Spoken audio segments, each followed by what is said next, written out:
Hey, it's Tom from Inspiration Metalworks, and in this quick shop update, we're going to go over servicing the Quincy QT54.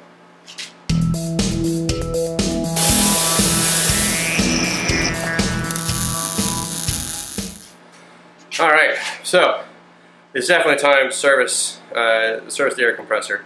I have a type that you can actually do service to, and as you can see, it needs it bad. That's supposed to look like that, right? It's doing its job. Great thing. I really enjoy having this type of air compressor. It's two-stage. As you can see, I run it right into a refrigerated line dryer, and then I go through desiccant and everything else. It's really important for me because this thing feeds the plasma cutter as well as other shop tools and things like that. So I need really clean, dry air. As opposed to some shops that might add oilers to it so that it keeps their air tools lubricated. I got to do the exact opposite. I need all that stuff out. One cool thing about the Quincy is that it actually comes with a pretty good warranty, and on top of that, they sell yearly service kits for it, and it could be done every 6 months based on what's in the system or what's in the box. You get 2 of those filters, you get 3 quarts of oil. And so it looks like that's actually enough to do 2 services a year on the system. And so it lets, but when you do that, when you buy the actual Quincy stuff, they extend your warranty. So it's definitely, if you get one of these air compressors, I highly recommend it. I just got done with the service. I'll take you through it. It's going to be mostly in fast forward because, wow, it takes forever for that oil to drain. But it's not really that difficult. So before we do in fast forward, let's just walk through what we're going to do. So, compressor, it's got a couple of pieces to it. You've got the electric motor that runs it. We've got a 4-piston, 2-stage air compressor system. Right? It is a splash lubrication system in here, so splash oil lubrication. So as the crank gets into the sump, it pulls some oil up, splashes around, and helps get everything lubricated in there. You've also got your air filter up top. So this just unscrews, right? So the cap just comes off. You don't have to unscrew the whole thing. The cap just unclips. You replace your air filter.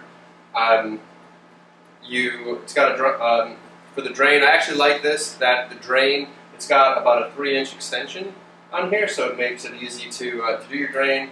And then when you're doing your draining, pull the dipstick out so that air can get in there and it drains a little faster. This oil takes forever to drain, so be aware of that. It does take a while.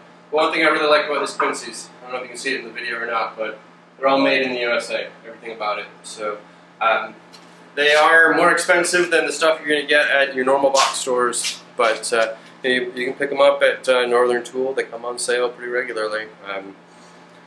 They're not cheap. This is a 60-gallon model, but frankly, it runs everything in here, and I'm never waiting on it. It's waiting on me. So with that, let's cut to the chase. We'll do the service. I'm going to keep it in super fast forward because it took me, actually, look at the clock. It took me close to 45 minutes to service this, but that was me moving slow too. It wasn't just the oil. So it was start, stop, start, stop, start, stop. Right? But let's go ahead and get going.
Okay.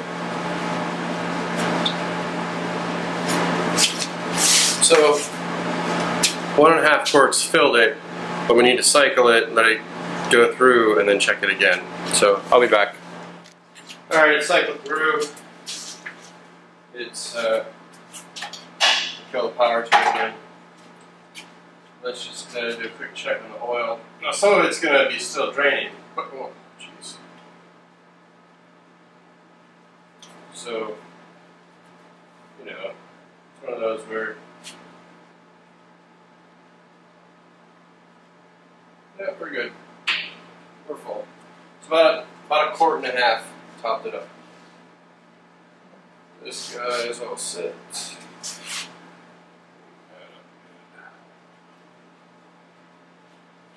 Probably should have used the smaller one. It worked. All right.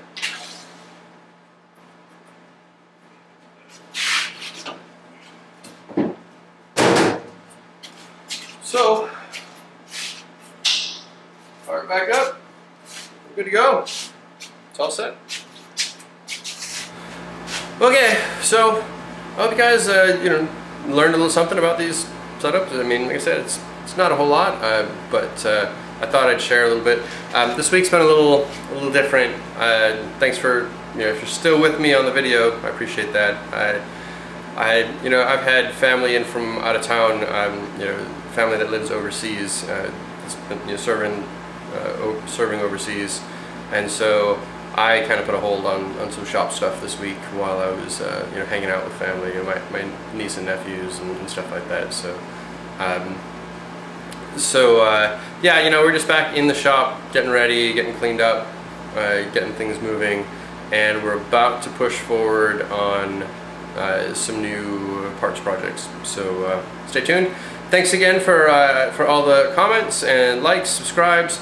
A special thanks to my patrons who help support this channel. I can't say enough how much it means to me that people actually help out like that.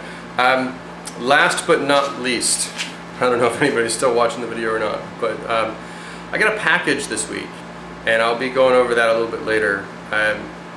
It's a 3D printer, and I don't know where it came from, but it's definitely addressed to me, and it was so someone has sent me a 3D printer. I'll get it assembled and go, but I want to give proper thanks. So if you were the person who did that, let me know. Private message, whatever.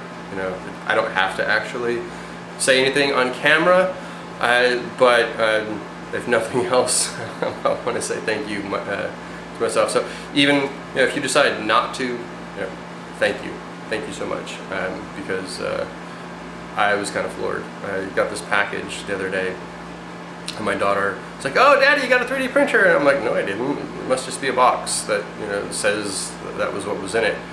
And then I open it up, and it's a 3D printer kit. So yeah, thanks. Really appreciate it. Guess we'll be doing some 3D printing soon too. Anyways, thanks for watching. Take care.